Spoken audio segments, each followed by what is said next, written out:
If the farmer in the first apparition heeded the call of the Virgin, in return, the Holy Mother answered the prayers of her believers. Tradition validates the relationship of the people with their patroness. A portion of the plaque from the Historical Research and Markers Commission declares that the Church of Manaoag has been administered by the Dominicans since 1605. The first church, made of wood, lasted a century.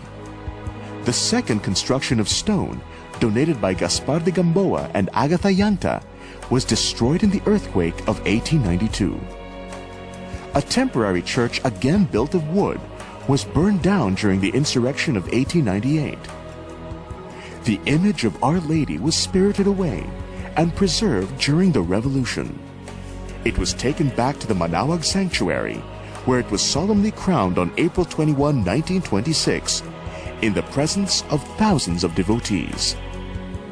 Murals on the walls of the church depict unforgettable events in the history of the town. One shows the bringing back to life of a dead boy brought before the feet of Our Lady.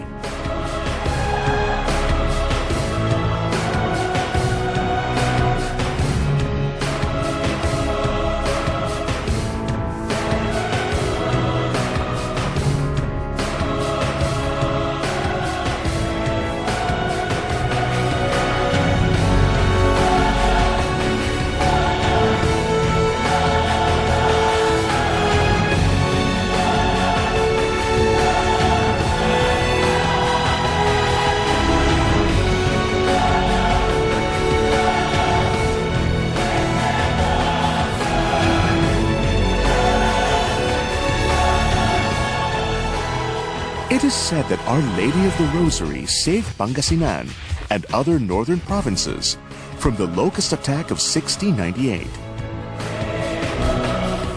Folks have retold of the days during which they tried to protect the rice fields from swarms of locusts that came darkening the sky. They finally sought for the Lady's help.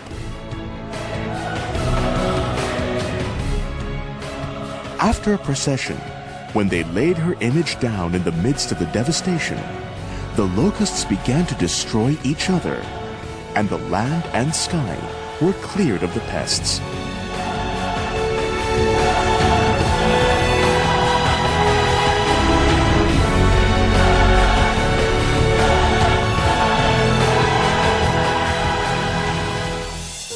The Lady's rain miracles manifested in the drought of 1706. Accounts during that year's summer season describe cracked grounds and vegetation drying under a cloudless sky. For months, the people of Manaoag hopefully waited for rain. They called on their last recourse, the Lady of Manaoag. She demonstrated her great compassion once again. There was no rain. All the fields were dry. People come to the Blessed Mother, and then the Blessed Mother will be taken around the town for procession to ask her intercession so that the fields will be filled with water again, with the rainwater again. And so, you see, our folks said, you see, that before the procession enters back to the church, kaya umuulan na raw. Other miraculous events were ascribed to the Holy Mother during World War II. Survivors recount their experiences. When the American bombers came, the Japanese sought cover inside our church. Yung mga Hapon, dala-dala nilang mga horses, kabayo nila, hindi nila maipapasok sa simbahan kasi ayaw talagang hindi papayag siguro ang mother na mapapasok ang mga horse sa simbahan. Magkakasakit o kaya talagang hindi makakapasok. The American bombers attacked the church. 3 bombs did not explode. Hindi pumutok. Kaya yun ang milagro. The new church where the Lady of Manaoag stands today is an evolution of more than 2 centuries of construction and reconstruction. The religious Christian art in the Philippines is very, very distinct, I think, to the Philippine setting. So imagine, even with their very, very difficult environment at the time, the Philippines, they were able to put up all these magnificent churches. You see there the most beautiful, even though they had to adapt to the environment to secure these churches, they were able to put some aesthetic elements so that it will always be a reminder of the people that these are the best expressions that we can have, from their stones to their wood to their paintings. It's all there, no? And the materials had always been around their environs. It's incredible how they built the church in terms of the manpower involved. The walls for the transept were planned to be 3 meters thick.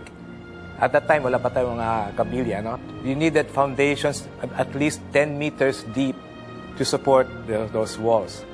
So all that earth was thrown at the back of the church. It's now smooth to walk on, but you can imagine it was rugged before. So all that space was filled up by the excavation at earth.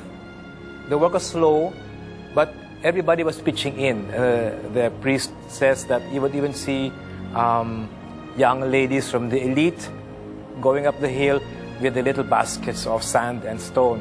As far as the church bells are concerned, the belfry actually contains a very big bell, and then several other smaller bells, and these are rang in combination, or sometimes the big bell is rang only solo.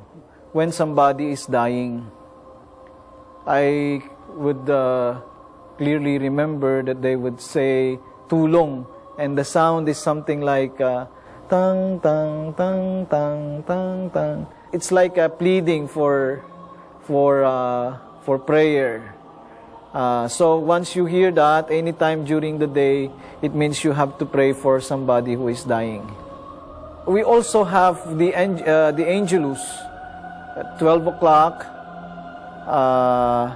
12 o'clock noon, and 6 o'clock in the evening, of course. And this one is done with 12 rings of the big bell. And this is something that